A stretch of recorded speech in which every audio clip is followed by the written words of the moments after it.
We shall start this week for the album reviews with Sylosis, the Reading-based melodeath thrash metal titans, all the way from Reading. It's their fifth album. It is called Circle of Suffering. It's their first album with Conor Marshall on bass, he of Conjurer fame, and Ali Richardson of, I believe, Bleed From Within. So this is the first album as well with Josh back since he put Sylosis on hold and went out and helped the guys over in Architects. So, excuse me, after the sad passing of Tom Searle, feeling live, and now he's a full-time member. He had a big songwriting credit for Holy Hell.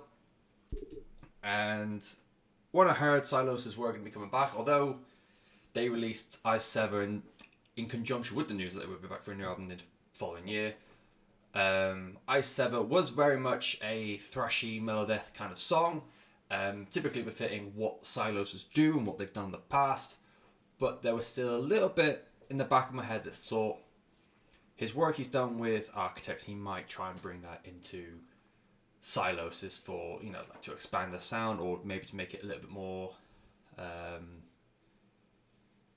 not acceptable, what's the right word for it?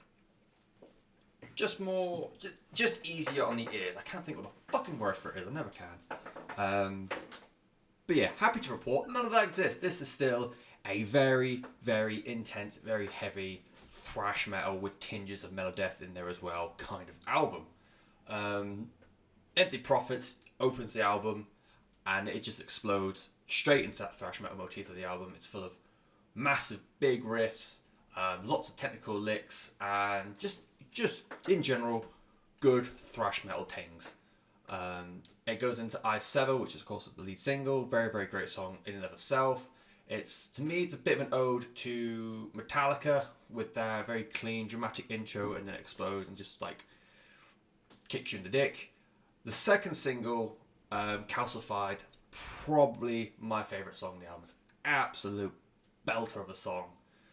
The chorus just sounds huge. The transitional riff that leads from the pre-chorus into the chorus itself is it's just fucking brilliant. I love it. I won't try and sing it because we all know how badly that goes, but it's just Italian hand kiss good.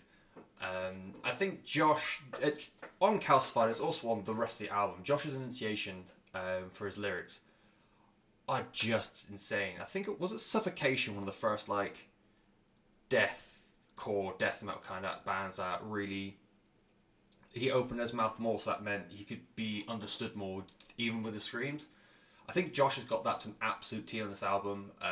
There's no point where, although he is got screams and he's got growls and he's proper in your face about things, you never once think I just can't hear or just don't understand. Really nails it, and above all else, he really nails it on Calcified. It's a fucking belter of a song, like I said before. The penultimate track, Disintegrate, has such this big, imposing presence. It transitions from the big, heavy riffs of the verses into the beautiful melodies of the chorus.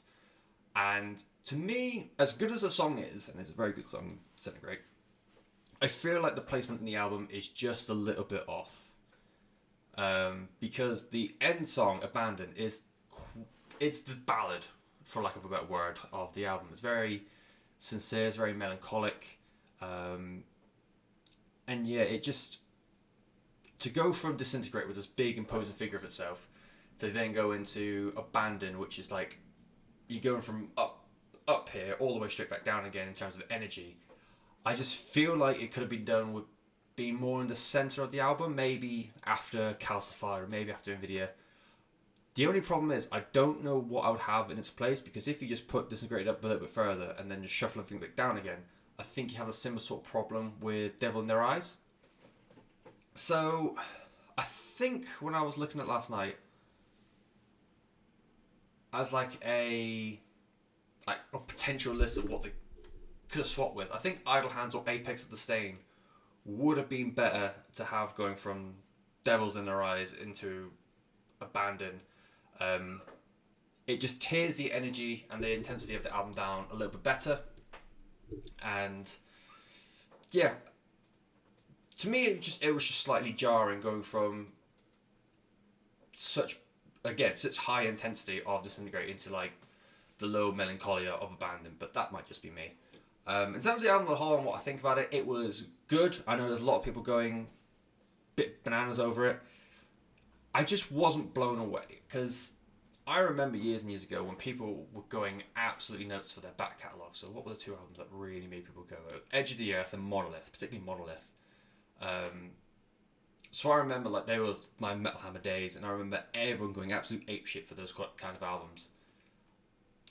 And it might just be like the constant high. I don't want to say high support because that makes me sound like a dick, but the high praise the band gets and like the excitement that everyone had when they said that we're going to come back with a new album. I feel like what I was expecting in my head doesn't quite match up what I got. It's an album full of moments. Like I said, the riff, Calcified as a whole, as a song, is just fantastic. Disintegrate was really good. I Sever was great. I think it was Idle Hands. Fuck's sake, keep hitting the microphone. Idle Hands I really enjoyed as well. And there's loads of like individual songs where as I'm going through, I'm like, that's a really good riff. That's a really solid riff. That's a really good drum part. Josh sounds really good here. It was just bits and pieces that would eventually make up like that part of the song was really good, and then move on to the next, and then that part of the song, and then you get to a song like Calcified. It's like that entire piece is great. So yeah, disappointed would probably be cruel. Disappointed, I think, to the standards I held up for it, but as an album of like big crushing thrash metal, you can't go much wrong apart from my fucking squeaky ass chair. If you like big rambunctious thrash metal, it's a bit of a dying art. The UK thrash metal. I was trying to think of it the other day because you had Sylosis and you had Evil. They were like your big two.